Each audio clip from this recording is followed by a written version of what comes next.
El Teatre Victòria de Barcelona torna a acollir la mostra de circ i teatre en la seva 5a edició a càrrec del Departament d'Educació. L'objectiu és el de mostrar la feina diària de l'alumnat i el professorat dels cicles formatius d'arts escèniques de 6 centres públics i privats d'arreu del país.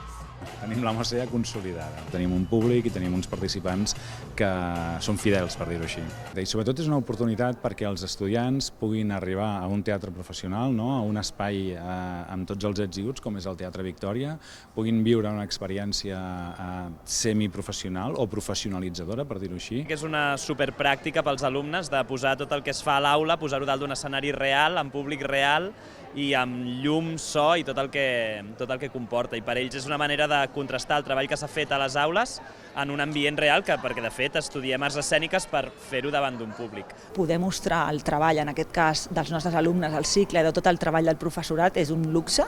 Els de segon porten un treball a sobre les esquenes, i aleshores jo crec que és donar-li també una oportunitat a l'alumnat de que trepitgi escenari una mica i de que, camerinos, córrer per allà i tal, jo crec que és molt guai. Doncs ha sigut superguai, tenia l'experiència de poder venir a un teatre amb tant de nom i poder actuar amb els meus companys, que m'estimo moltíssim, doncs no sé, és una cosa que com a actriu s'agraeix moltíssim. És un somni, crec que no totes les persones que estan cursant com cursos de teatre i de dansa tenen l'oportunitat d'actuar en un teatre com aquest, perquè el Teatre Victòria és un teatre molt important a Barcelona i creiem que és un goig fer-ho, la veritat.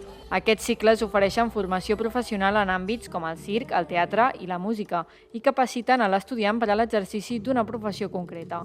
La mostra és una oportunitat per posar en pràctica les tècniques treballades a l'aula, com la cultura escènica i musical o la sensibilitat artística. Passem moltes hores allà estudiant i al final la feina com la peça que presentem és una mica com la mostra de tot el treball que portem fent durant tot aquest temps. És una molt bona oportunitat de posar-ho en públic i també de conèixer-nos entre les diverses escoles que fem aquest tipus d'estudis i poder contrastar opinions, mirar treballs d'altra gent. És una pujada també d'autoestima, i de fer equip i de sentir que som moltes les persones que estem construint el futur de les arts escèniques.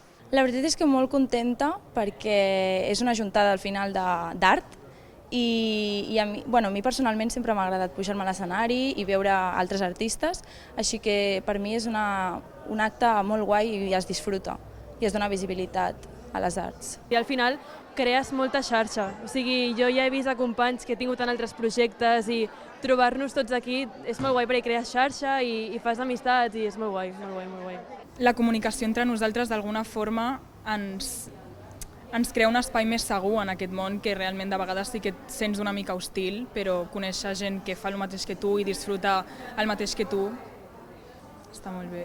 S'agraeix compartir també escenari amb altra gent que treballa amb altres disciplines escèniques i compartir i poder veure també què està passant arreu del país i no sé, crec que és una proposta molt interessant i que s'abraça bastant bé. Tot el que sigui conèixer-nos entre nosaltres i donar a conèixer als futurs estudiants i a la població en general l'existència i el valor de la formació artística al nostre país és sempre molt positiu.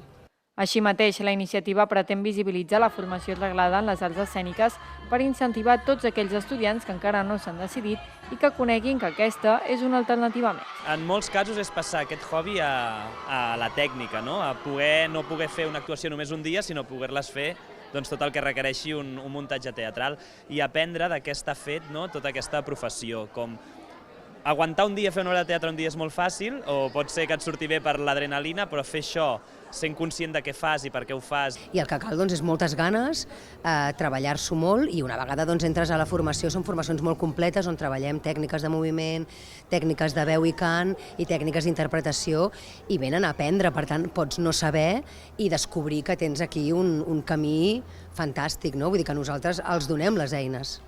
Sí, jo crec que és una gran oportunitat de poder arribar a més públics i sobretot de poder expandir la dansa, de poder mostrar el que significa la dansa per nosaltres i que tinguem oportunitats de treballar d'això també. És un cicle que per mi t'ajuda molt a aprendre de la vida i de tu com a persona.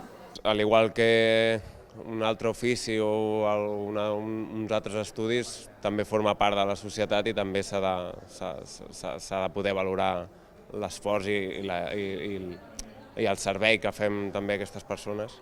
Com arriben a ser professionals? Necessiten uns estudis al darrere i tota aquesta gent, tots aquests alumnes que dediquen aquestes hores han de tenir reconeixement d'aquest aprenentatge, d'aquesta professió i, evidentment, tenir una titulació al darrere de tot això. Amb tot, l'edició d'enguany ha comptat amb 8 propostes de temàtica i estil divers. Els estudiants provenien de 3 cicles formatius, el grau mig en animació i circ, el grau mig en tècniques de dansa urbana i el cicle formatiu de grau superior en tècniques d'actuació teatral. Les representacions han servit d'aprenentatge i inspiració pels futurs artistes.